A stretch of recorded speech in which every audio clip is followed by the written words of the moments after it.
You need to understand this once and for all.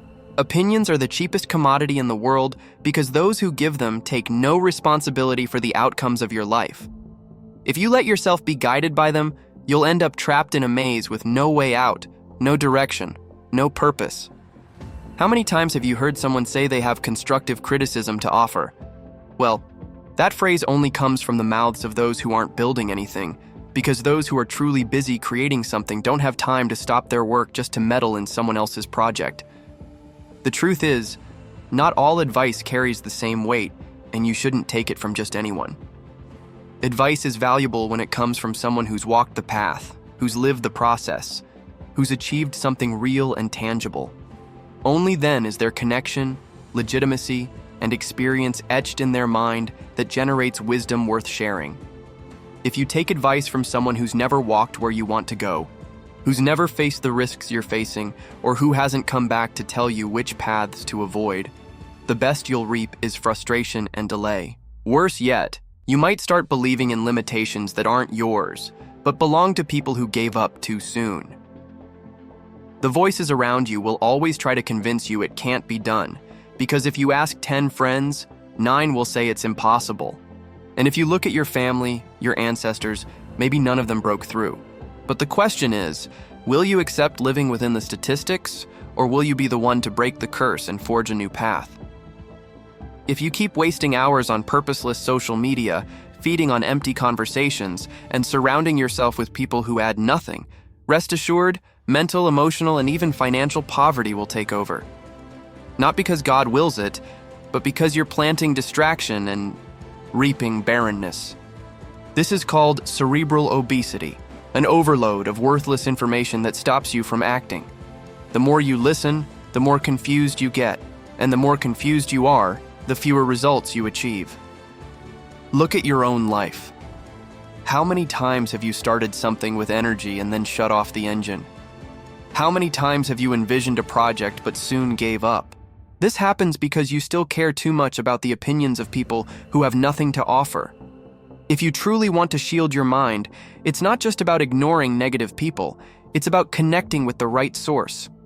I'm not talking about religion, which only creates barriers and empty rituals, but about the living God, the creator of heaven and earth, who grants strength, direction, and wisdom to those who choose to align with him.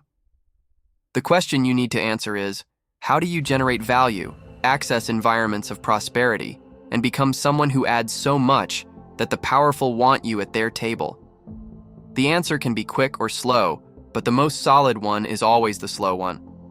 It's the path of study, learning, practice, experience, and discipline to become someone interesting. Someone who, when sitting at a table of giants, doesn't just nod like an empty puppet, but has something real to offer, an idea that solves problems, a vision that connects, a word that opens doors. And that requires preparation. You need mental tools, applied knowledge, and experience so that when opportunity knocks, you don't come across as an amateur in front of those who can open your future. Many claim to be children of God, but the world doesn't need to hear just words. It needs to see proof, to witness results, to recognize in your outcomes that you carry a greater identity. I, too, once craved miracles without preparation, desired supernatural results without roots, and realized that faith only grows when it's nourished, that the spirit only gains sensitivity when exercised, and that transformation only happens when you invest time and energy in what truly matters. There's no point in seeking shortcuts by buying access if you have nothing to offer, because money opens doors, but only sustained value keeps you inside. That's why networking is worth more than capital, because the right connections multiply what you already have. But if you have nothing to offer, not even money will keep you in the game. And when it comes to prosperity, there's a principle that never fails: sowing and reaping. True merit doesn't come from luck, but from planting the right seeds in fertile soil and having the patience to wait for the harvest. Nowadays, there are accelerated harvests, like paid traffic or mass expansion movements, but nothing replaces the initial process of planting, watering, and growing until you become solid. The sign of progress isn't a bunch of followers or empty applause, but real testimonies, transformed lives, people who can look at you and say, "It was this experience that changed my trajectory." That's how it was with Jesus. He didn't start with crowds, he started with 12. From those 12 came thousands, then millions, and eventually billions. The impact didn't come from numbers, but from depth, truth, and lived works. You need to understand, testimony isn't what you say, it's what you live. It's when someone looks at you and sees that your life is proof of what you believe, that your journey is evidence greater than any word. And if even the Son of God chose to obey his mission instead of seeking shortcuts, who are you to flee from what you were called to live? He could have avoided the cross, could have used limitless power, but he chose to be faithful to the end because he knew obedience creates an eternal legacy. Life is too short to be wasted on distractions, cheap opinions, or fear of what others will say. At your funeral, no one will talk about the followers you had or the car you drove. They'll remember if you lived what you were born to live, if you fulfilled what God placed inside you. The question is, will you end your life as someone who only listened to others, or as someone who heard the right voice, aligned with purpose, and left a mark no generation can erase? Because in the end, the only thing that truly matters isn't what they say about you, but what you built, what you transformed, and the legacy that endures when your voice can no longer be heard. Have you ever noticed that every funeral has something in common? In the silence of mourning, each person there isn't just thinking about the deceased, but inevitably reflecting on their own life, the time they have, the choices they've made, and what they could still do. Death awakens in us what life often cannot, and I need to tell you a harsh but liberating truth. If you keep living the way you are, one day you'll regret wasting the unique opportunity of being here on Earth. The question isn't whether you'll die, because that's inevitable. The question is how you'll live until that day comes. The greatest tragedy isn't death itself, but reaching the end with a heart full of regret, without courage, without a legacy, without having dared to live what you carried inside. Have you ever stopped to think about what it would be like to give an account of your life? I'm not talking about bank accounts or financial debts, but the greatest reckoning of all, when you have to face the Creator, when nothing you have today holds any value, when fear, procrastination, laziness, and complacency are worth nothing. This is the warning many ignore but need to hear. You're going to die anyway, but until then, you have a choice. You can live a small life controlled by fear, or you can live a life of courage, surrender, and purpose. And even if you say, "But I don't have courage," the truth is you don't need to have it all now. Just take the first step. If you don't feel confident, go with fear. If you don't feel strong, dive in anyway. Life doesn't wait for you to be ready, and often what's missing is simply taking the leap. We're all going to die, but you don't have to die with a look of defeat, an unfinished story, or an empty heart. If you're going to depart, let it be with your head held high, having left your mark, having dared, having done the most with the time you had. And I need to tell you, living this way doesn't mean the absence of fear. The secret isn't eliminating fear, but becoming someone who's no longer controlled by it. When you learn to face life this way, you become unstoppable. Because the only way someone can stop you is by exploiting your fears, manipulating what terrifies you. Look around. How many people live enslaved by the fear of death, the fear of hell, the fear of poverty? Governments manipulate millions this way. Religions create barriers this way. Entire systems are sustained by this emotional hijacking. And those who live like this rarely prosper because they're trapped in a cycle of scarcity. But you can break free. Neuroscience has proven that fear activates brain areas that block creativity and decision-making. While fear dominates you, your mind can't see solutions, only problems. That's why many never prosper. They're emotionally hijacked. Want practical advice? Every time fear tries to paralyze you, do the opposite of what it's telling you. If fear says, "Don't speak," speak. If fear says, "Don't try," try. If fear says, "Don't expose yourself," expose yourself. This is the most powerful mental exercise to reprogram your mind and break free. And don't be fooled. Courage isn't the absence of fear. It's deciding to act even when fear screams. The more you practice, the more your brain understands that fear isn't a verdict, but just a warning that can be overcome. Have you noticed how the most extraordinary people in the world weren't the most prepared, but the ones who decided to take the leap? Jesus, for example, didn't gather the 70 disciples to stay around him. He sent them out 2 by 2 into the world to live, to experience, to speak of what they'd seen. He didn't put them in a bubble or lock them in a closed environment. He sent them out. Life wasn't made for you to live locked in a bubble of safety. Life is meant to be lived in motion, in risk, in surrender. You'll never be 100% ready, but if you wait to be, you'll never start. And here's a crucial point. Religiosity tries to imprison, while spirituality liberates. Religiosity creates rules, barriers, fears. Spirituality points to the throne, to freedom, to a direct connection with God, without intermediaries.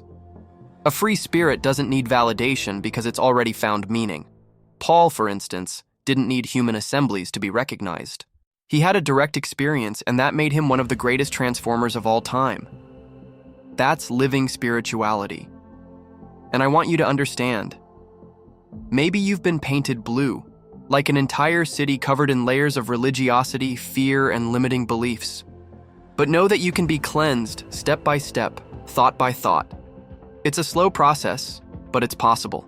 Just as neuroplasticity allows the brain to be rewired, you too can reframe every area of your life. Don't be discouraged if you still carry religiosity, fear, or blockages.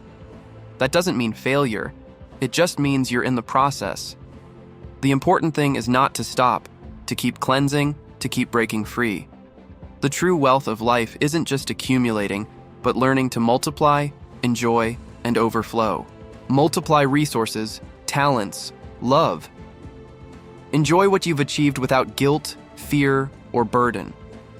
Overflow to others so that your life isn't just about you, but about the impact you create. And it all starts with one step: overcoming fear. Because when you conquer fear, you unleash mental, emotional, and spiritual energy to create, prosper, and transform. So let your life not be marked by a look of defeat, in the end, but by the courage to have tried, the boldness to have lived, the faith to have trusted. If you're going to die, let it be with your head held high, knowing that until the last moment, you lived with purpose. And if you don't die today, then live like someone who's decided to embrace life with intensity, who no longer bows to fear, who refuses to live imprisoned. Because when you discover you're no longer afraid, you also discover that nothing can stop you. Nobody likes to think about death, but it's precisely in death that life gains meaning. In the silence of a funeral, in the void left by absence, every person is forced to confront the truth they avoid every day. Nothing here is eternal, and every step we take brings us closer to an inevitable end. But there's a vast difference between dying having lived with purpose and dying merely existing, fading into time without having done anything that truly mattered. I need to tell you something that might hurt, but will open your eyes. If you keep living the way you are, without waking up, without changing, without breaking the cycles that hold you back, you'll reach your final day and regret. Not death itself, but having wasted the life you were given.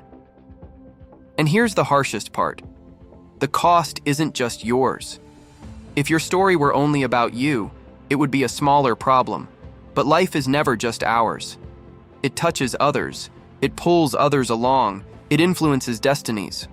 If you surrender to the inertia that dominates you, if you let your soul stumble like a zombie toward the abyss, it's not just you who loses. It's everyone connected to your existence. No one pays the price alone. When you fail, someone suffers. When you stay silent, someone misses out on hearing you. When you hide, someone loses inspiration. When you give up, someone loses a reference. Life is a thread interwoven with thousands of others, and your weakness could be the knot that unravels the entire fabric.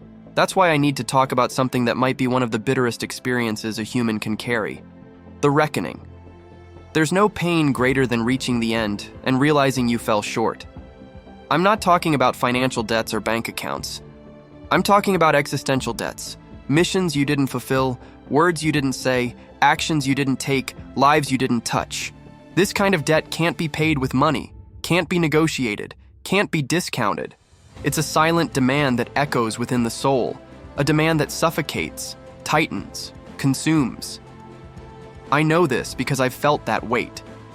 I've lived that abyss. I've carried the burden of failing myself, failing those who believed in me, failing something greater than myself. And there's no pain comparable, no scar deeper, no mark crueler than looking back and realizing you could have done more, but didn't. Maybe you think everything's fine, that you can coast through life, push things off, leave it for later. But you can't. Every second lived is a unique opportunity, and every opportunity wasted is a blank page that doesn't come back.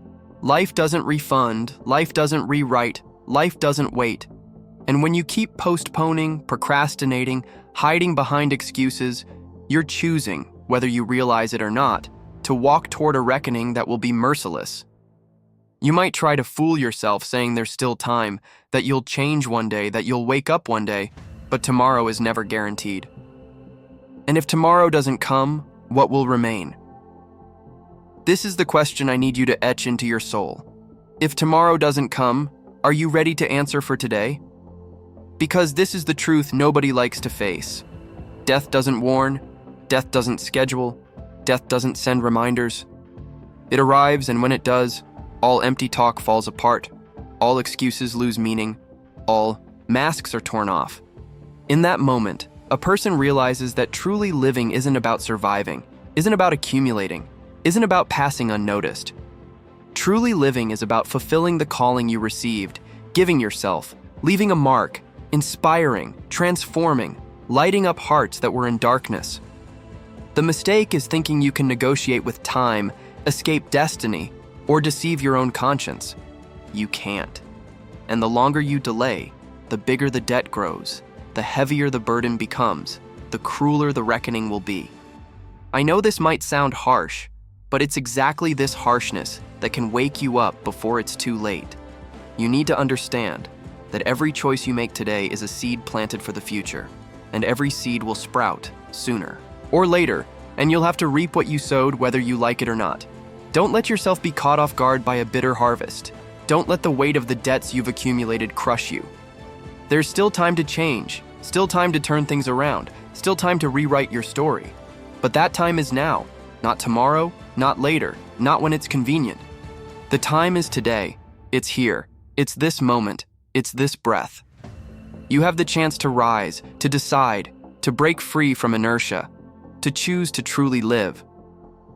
Don't wait for the weight of regret to teach you the value of life. Don't let the soul's reckoning be the whip that wakes you when there's no longer a chance to respond. Live today in a way that your death isn't a settling of accounts, but a celebration of a purpose fulfilled.